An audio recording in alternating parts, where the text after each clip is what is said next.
दादा दादा दादा, अरे ते कपल तुला भेटायला आलेत. कोण?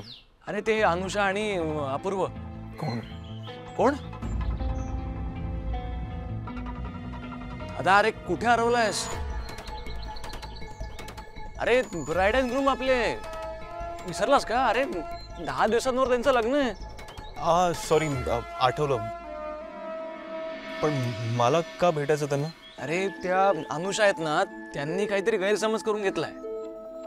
त्यांना असं वाटतंय की अपूर्वला लग्नाची पडलेलीच नाही आणि ते आता लग्न कॅन्सल करायचं म्हणतायत. अरे असं 11 तारखेला लग्न कॅन्सल कसं करणार आहे?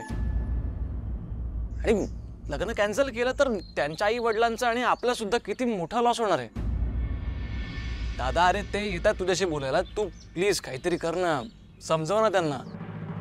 नाही नाही नाही, अजिबात नाही. अगं ऐकून, मला तुझ्या सोबत लग्न करायचं नाहीये. ऐकून तर नाही, घे. अजिबात नाही ऐकायचं. आकाश सर, तुम्ही बसा खाली. मला सांगा, हा माझ्या सोबत शॉपिंगला येत नाही, मेनू सिलेक्ट करायला येत नाही, कशालाच येत नाही. बेबी काहीच करत नाही. मला नाही लग्न करायचं याच्याशी. बेबी ऐक ना, सॉरी ना.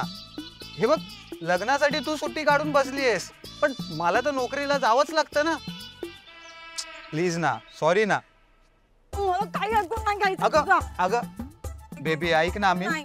मी सॉरी बोलतोय ना. नको मला तुझं सॉरी. हे बघ मी कान पकडतो. प्लीज ना, माफ कर ना. सॉरी सॉरी ना. सुंदर, I am sorry. I promise अशा गोष्टी माझ्याकडून पुन्हा कधीही घडणार नाही. तुम्ही काय प्रॉमिस करताय? इथून पुढे अशी कुठलीही गोष्ट मीच होऊ देणार नाही.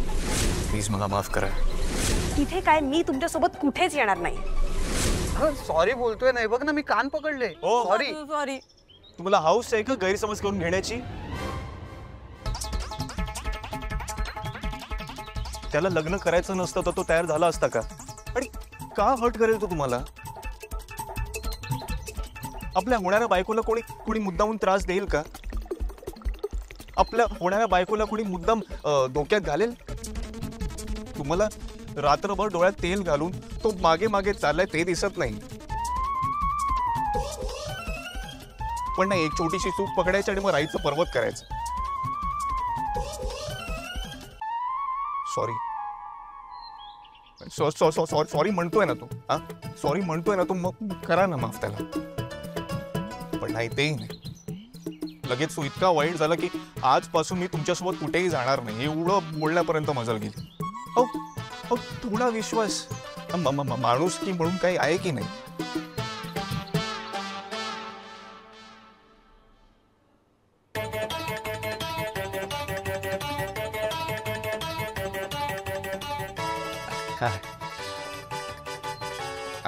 I'm so sorry. ते मी सॉरी. अखिल तू बोलून घे यांच्याशी. तुम्ही ते डिसाईड करून घ्या, ते लग्न करायचं नाही करायचं ते तुम्ही. शोधूया नव्या खुणा, कर्तव्य आहे पुन्हा.